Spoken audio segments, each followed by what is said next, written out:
Hello friends, आज हम देखेंगे exercise 1F।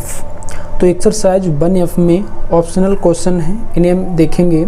Question number first है, धन पूर्णांक 6a + 5 से ठीक पहले आने वाला धन पूर्णांक होगा।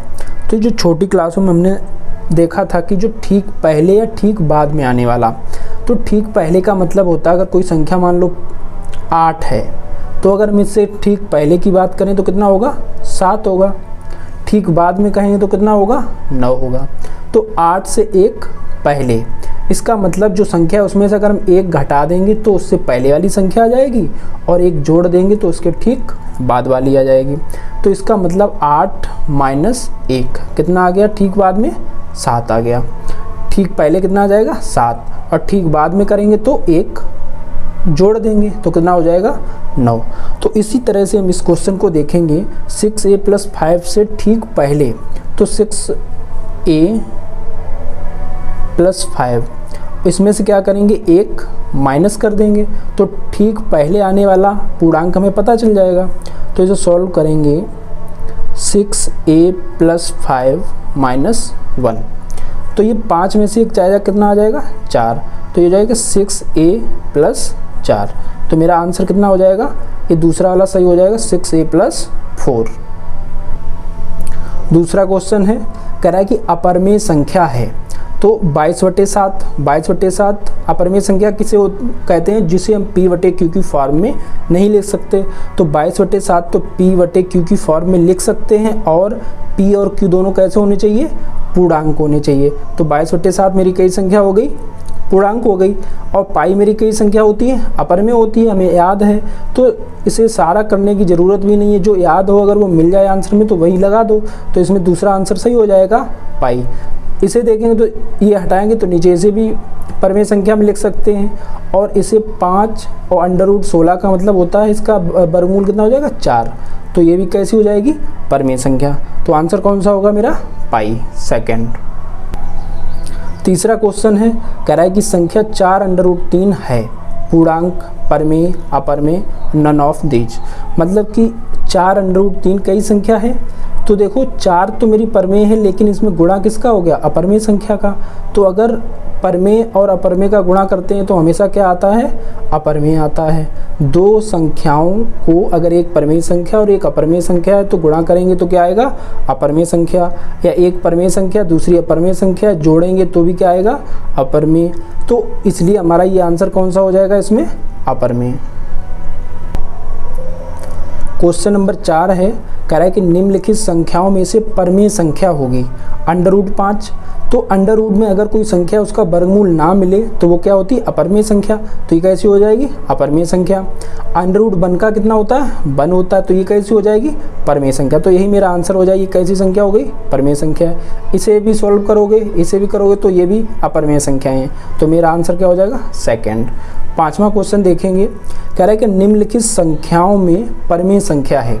तो ये देखें 2.732416 ... तो इस तरह से ये संख्या चल रही, तो इसका मतलब ये कैसी होगी, अपरमेय संख्या होगी, क्योंकि ये रिपीट तो कर नहीं रहा है। √7 वर्गमूल नहीं मिलेगा, कई संख्या हो जाएगी, अपरमेय संख्या हो जाएगी। इधर देखें 0.9, तो यहाँ पे अगर 2 डिजिट के बाद पॉइंट होता, वर्गमूल मिल जाता तो ये भी हो जाता। तो इसका मतलब मेरा आंसर कौन सा हो जाएगा, परमेय संख्या 2.737373।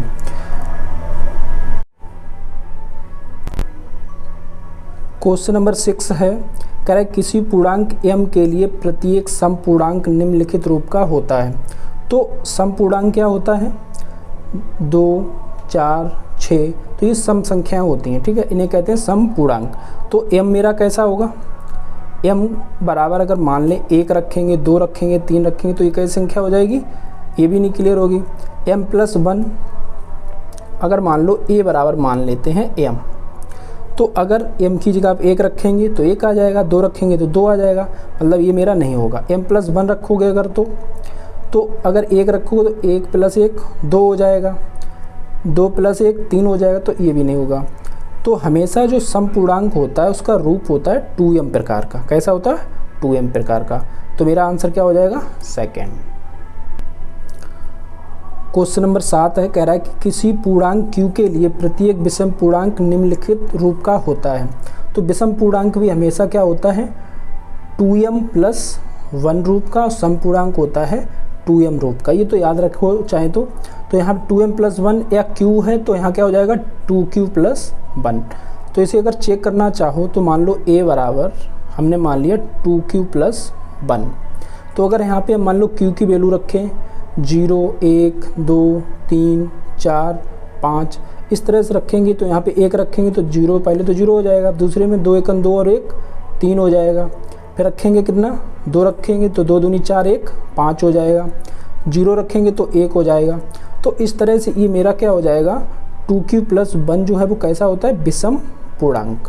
2q अगर रखोगे तो 2 × 0 0, 2 × 1 2, तो इस तरह से ये भी नहीं होगा और ये भी नहीं होगा और ये भी नहीं, तो इसका आंसर क्या हो जाएगा 2q+1।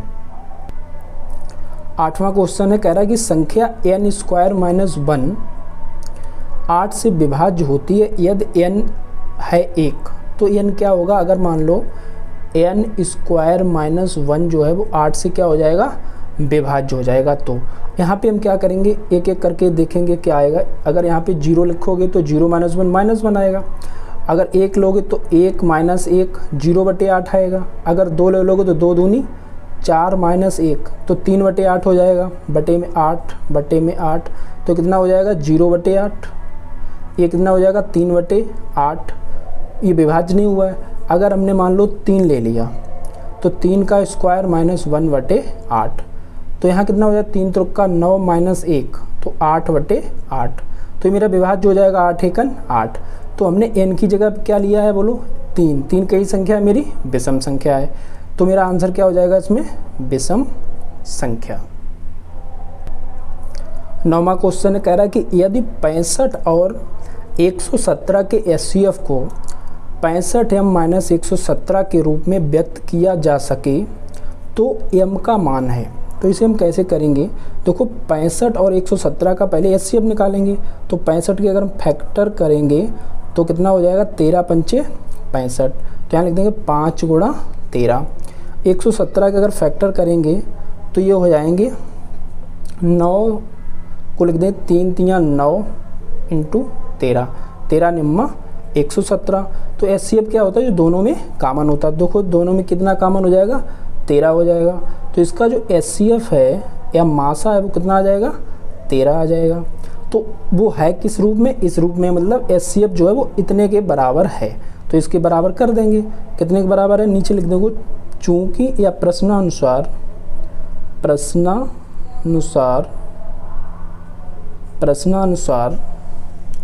HCF को हम इसके बराबर कर देंगे। तो यहाँ पे लिखेंगे 65m - 117 बराबर HCF कितना है 13। तो इसे 13 के बराबर कर देंगे। यहाँ से सॉल्व करेंगे तो यहाँ पे लिखेंगे 65m बराबर 117 उधर जाएगा तो प्लस का हो जाएगा 117 और प्लस 13। तो ये मेरा कितना हो जाएगा 65m बराबर 117 और 13 कितना 7 3 10 की 0 हासिल 1 हो जाएगा 130। तो यहाँ से m का मान निकालेंगे तो कितना हो जाएगा 130 और 65 आ जाएंगे बटे में। तो देखो 65 दूनी होता है 130। तो यहाँ से m का मान कितना आ जाएगा 2 आ जाएगा। m का मान कितना आ जाएगा 2। तो ये मेरा आंसर हो जाएगा 2। क्वेश्चन नंबर 10 है, कह रहा है कि वह सबसे बड़ी संख्या जिससे 70 और 125 को विभाजित करने पर क्रमशः शेषफल 5 और 8 प्राप्त हों। तो जब भी देखो क्रमशः शेषफल प्राप्त हों तो इसमें जैसे माइनस कर देंगे, और सबसे बड़ी संख्या अगर है तो दोनों का हमें मासा निकालना है, मतलब HCF निकालना है। और अगर यहाँ पे सबसे छोटी संख्या होगी तो हमें उसका लासा निकालना होगा। तो यहाँ पे क्या करेंगे 70 है और पहले वाला देखो पहले में कितना शेष बच रहा है 5, तो इसे माइनस करेंगे 5। और दूसरा 125 शेषफल कितना 8, तो 125 माइनस 8 कर देंगे।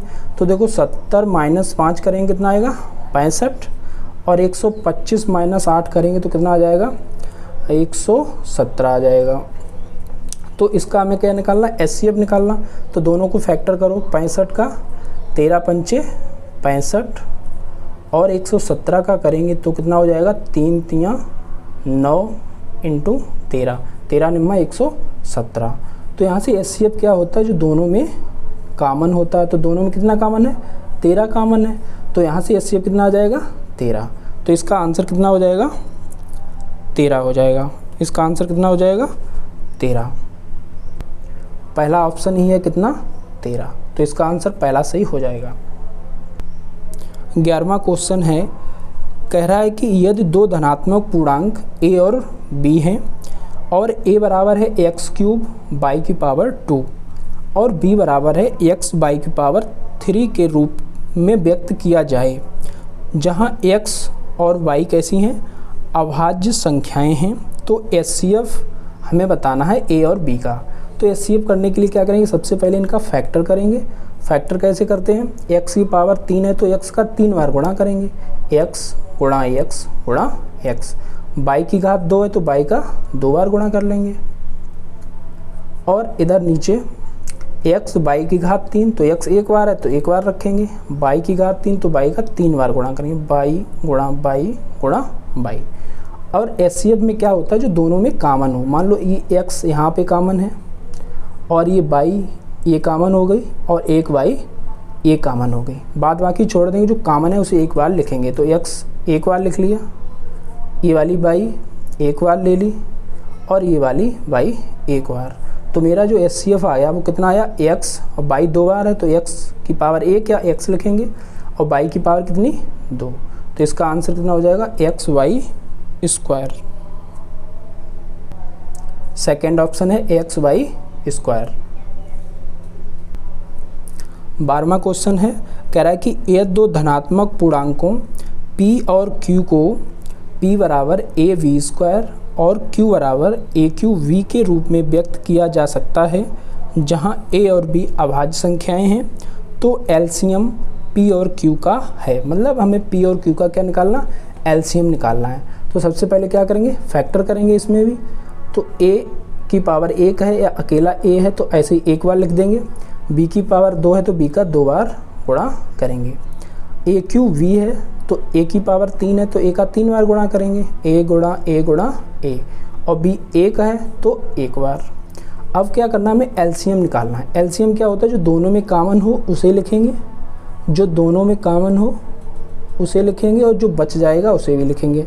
तो देखो a कॉमन है दोनों में, b कॉमन है दोनों में, और जो बच गया यहाँ से a और यहाँ से a और यहाँ से b, तो ये क्या हो जाएगा, LCM। तो इसे लिख देंगे, एक कितनी बार है, 1 2 3, तो a की पावर कितना हो जाएगा 3, b कितनी बार है 2 बार है तो b की पावर 2। तो इसका आंसर क्या हो जाएगा, a की पावर 3 v², a की पावर 3 v²। तो इसका आंसर कौन सा हो जाएगा, इसका तीसरा ऑप्शन सही हो जाएगा, तीसरा ऑप्शन सही हो जाएगा। 13वां क्वेश्चन है, कह रहा है कि एक शून्येतर परमेय संख्या, शून्येतर का मतलब क्या होता है, जो शून्य ना हो, ऐसी परमेय संख्या जो शून्य ना हो, और एक अपरमेय संख्या का गुणनफल होता है, क्योंकि अगर शून्य का किसी में गुणा करेंगे तो हमेशा शून्य आएगा, इसलिए उसने लिख दिया है शून्येतर परमेय संख्या भी हो वो कैसी हो, शून्य ना हो, और एक अपरमेय संख्या। तो हमने बताया था अगर एक परमेय और एक अपरमेय संख्या का गुणा करेंगे तो वो हमेशा क्या आएगी, एक अपरमेय संख्या आएगी। तो इसका फर्स्ट आंसर सही हो जाएगी, सदैव कैसा हो जाएगा, अपरमेय संख्या। सदैव कैसा मिलेगा, अपरमेय संख्या। 14वां क्वेश्चन है, कह रहा है कि 1 से 10 तक की संख्याओं में सभी संख्याओं से विभाज्य न्यूनतम संख्या है। मतलब 1 से लेकर 10 तक की सारी संख्याएं हैं, 1 2 3 4 5 6 7 8 9 और 10।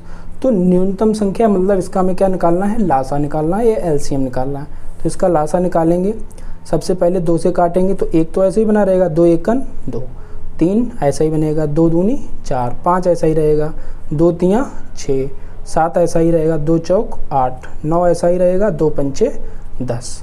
अब देखें फिर से 2 से कटेगा, हाँ कट जाएगा, 1 ऐसा ही रहेगा, 1 ऐसा ही रहेगा, 3 भी ऐसा ही रहेगा, 2 1 2, 5 ऐसा ही रहेगा, 3 ऐसा ही रहेगा, 7 भी ऐसा ही रहेगा, 2 दूनी 4, 9 भी ऐसा ही रहेगा और 5 भी रहेगा। फिर इसे काटेंगे 2 से, 1 ऐसा ही रहेगा, 1 ऐसा ही, 3 और 1 5 3 7 2 एकन 2, 9 और 5। फिर इसे काटेंगे 3 से, 3 से काटेंगे तो ऐसा ही रहेगा, ऐसा ही रहेगा, 3 एकन 3, ऐसा ही रहेगा, 5 ऐसा ही रहेगा, 3 एकन 3 और यहाँ से 7 ऐसा ही रहेगा और 1 ऐसा ही रहेगा, 3 तियाँ 9, 5 ऐसा ही रहेगा।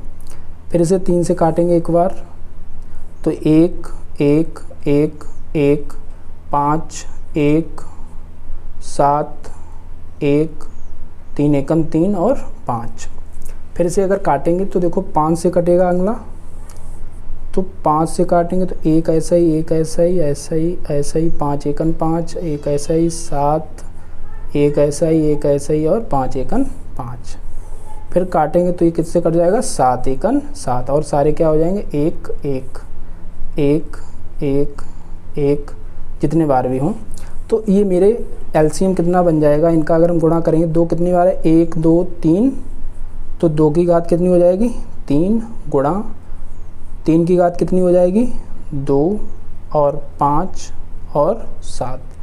इसका अगर हम गुणा करेंगे तो कितना आ जाएगा, इसका गुणा आ जाएगा 2520। तो ये मेरा इसका चौथा आंसर सही हो जाएगा 2520। 15 क्वेश्चन है, कह रहा है कि परमेय संख्या 14,587 बटे 1250 का दशमलव प्रसार निम्नलिखित किन दशमलव स्थानों के बाद समाप्त हो जाएगा।